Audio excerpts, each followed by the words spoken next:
E no vídeo de hoje vamos falar sobre um estudo promovido pela Economática que analisou uma estratégia de investimento conhecida como Market Time. Essa estratégia consiste em antecipar algumas tendências buscando vencer o mercado.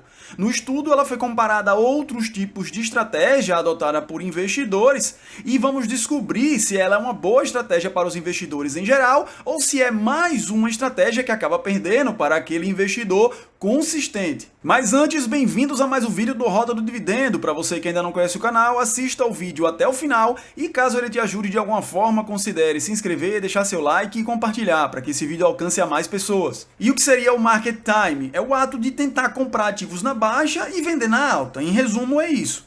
Ele consiste em uma análise com o objetivo de prever ou antecipar os passos do mercado e as suas tendências de alta ou de queda e obter um lucro com essa análise, o famoso vencer o mercado.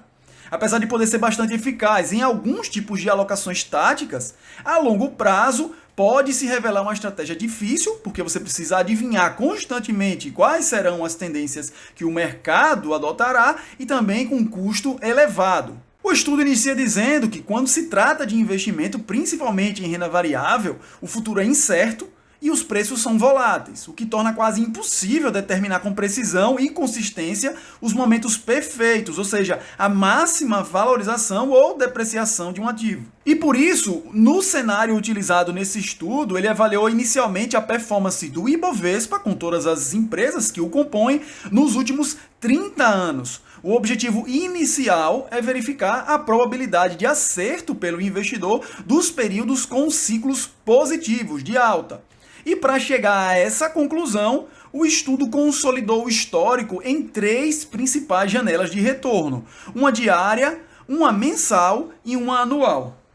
E para representar essa análise, temos aí o gráfico com a janela diária, mensal e anual. Na diária, dentre 6.973 pregões analisados, 52% tiveram uma performance positiva. No melhor dia, com ganho de 33,39% e o pior dia com a queda de 15,83%. Já na amostragem mensal, 59% foram positivas, o melhor mês com ganho de 24,05% e o pior com 39,55% negativo. Já na janela anual, com 29 amostras, 62% ou 18 anos foram positivos. O melhor ano com ganho de 151,93% em 99 e o pior com a queda de 41,22% em 2008, a crise econômica ou crise do subprime. A conclusão a que se chega a partir dessa análise preliminar é que em períodos mais extensos, a probabilidade de uma performance positiva aumenta, considerando que na janela anualizada nós tivemos uma quantidade percentual de retorno positivo superior à das medições diárias e mensais. Já no segundo momento, o estudo passa a avaliar a dispersão, como se posicionam os retornos diários do Ibovespa num período de 24 anos, de 2000 a 2024. Ao consolidar esses dados históricos, a Economática acabou detectando padrões e correlações que indicam a proximidade entre períodos de maiores altas e de maiores quedas. Então, nesse contexto, o investidor que vivencia um ciclo de baixa elevado, em razão de fatores psicológicos, acaba se desfazendo das suas posições e perdendo todo o ciclo de recuperação que acompanha os momentos de grande volatilidade. Com esse gráfico, você vai ter um entendimento melhor sobre a situação. Note como destacado que os pontos verdes representam os 50 melhores retornos diários dentro desse período de 24 anos. Já os pontos vermelhos representam os 50 piores retornos diários também dentro desse período. Veja que eles estão bem dispersos. No entanto, a Economática acabou destacando com essa coluna azul os períodos em que eles se concentram de forma mais acentuada. Veja que no período de 2008 houve uma concentração muito grande entre as médias diárias mais elevadas e também aquelas quedas mais acentuadas. O mesmo ocorrendo em 2020, com um acúmulo maior de períodos de grande volatilidade, com maiores altas e maiores quedas, diárias dentro desse período avaliado. Então acaba se confirmando a proximidade entre esses eventos extremos, principalmente analisando esse recorte temporal de 2008 e de 2021 com uma grave crise econômica, outro com a grave crise sanitária da pandemia. Esses períodos são cercados de grande volatilidade e não por acaso foram neles que houve a maior concentração de pontos de alta e de queda em relação às cotações dos ativos. E o estudo complementa dizendo que por esse motivo há uma complexidade inerente ao market time, uma vez que dias de grande valorização e desvalorização frequentemente ocorrem de forma consecutiva ou dentro de intervalos curtos, reagindo justamente a eventos que afetam o sentimento do mercado. Por isso que foi dito que esse tipo de estratégia pode induzir o investidor a um comportamento intempestivo ou emocional, saindo do mercado nesses ciclos de queda acentuada e perdendo todo o ciclo que vem logo a seguir de valorização e recuperação nas cotações dos ativos.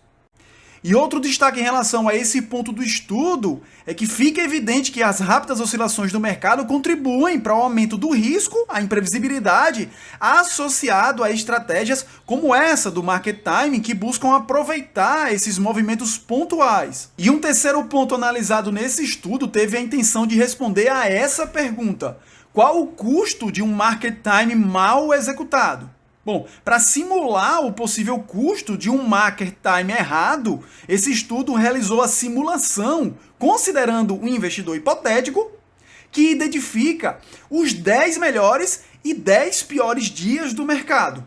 Nos dias de queda, ele não investe. E nos dias de alta, ele está no mercado. Teoricamente, ele teria resultados excepcionais, mas na realidade é impossível prever o mercado com perfeição, como veremos nesse gráfico seguinte.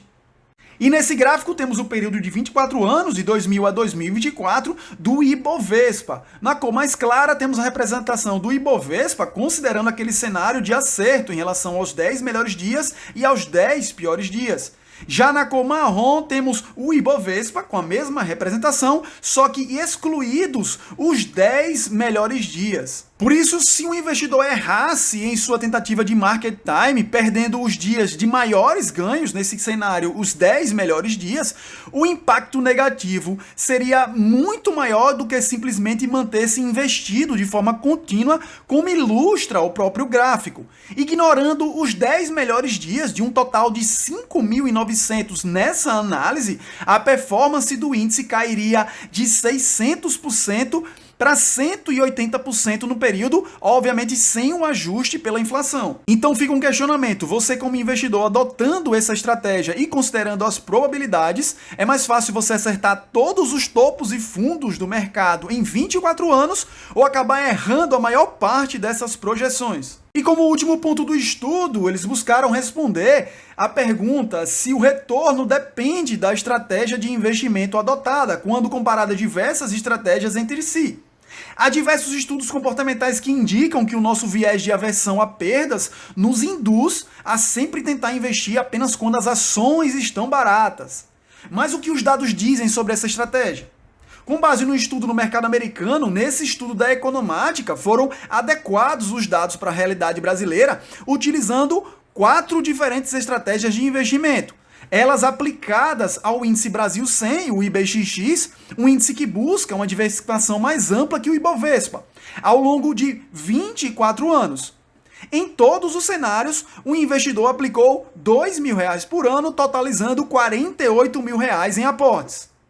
E aqui nós temos as 4 estratégias utilizadas para realizar essa comparação do estudo. A estratégia perfeita imagina um cenário em que o investidor possa prever exatamente os mínimos anuais do mercado, realizando alocações justamente nesses pontos.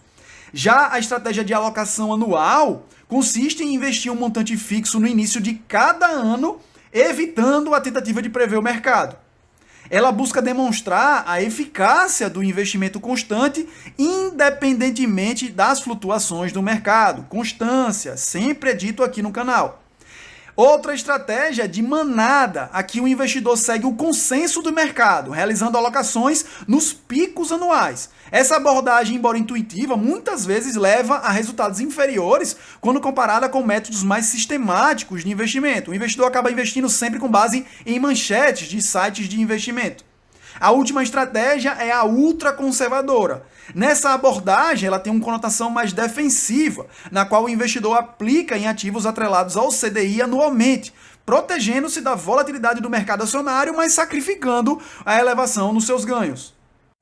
Então, sintetizando todas essas informações, temos aqui o gráfico que demonstra a evolução patrimonial dessas 4 estratégias de alocação versus o market time, num período de 24 anos. Então veja aqui na cor verde temos a estratégia de alocação anual, na cor vermelha a perfeita, na azul a manada e na linha tracejada o investimento pautado no CDI. Em primeiro lugar tivemos, com resultados mais elevados, a estratégia perfeita. No segundo lugar, a estratégia de alocação anual. A estratégia de manada ficou em terceiro lugar e a estratégia mais ultraconservadora de alocação em CDI ficou em quarto lugar. Assim, a estratégia perfeita apresentou o melhor resultado, alcançando um montante final de quase R$300 mil até o fim de março de 2024.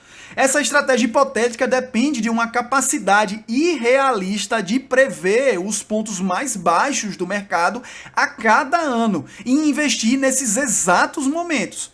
Embora ela sirva para ilustrar o impacto máximo do time perfeito, na prática, essa precisão é impossível, é inalcançável para qualquer investidor. Já a alocação anual resultou em um montante de pouco mais de R$250 mil, um retorno considerável, robusto, que demonstra o poder do investimento disciplinado, constante ao longo do tempo.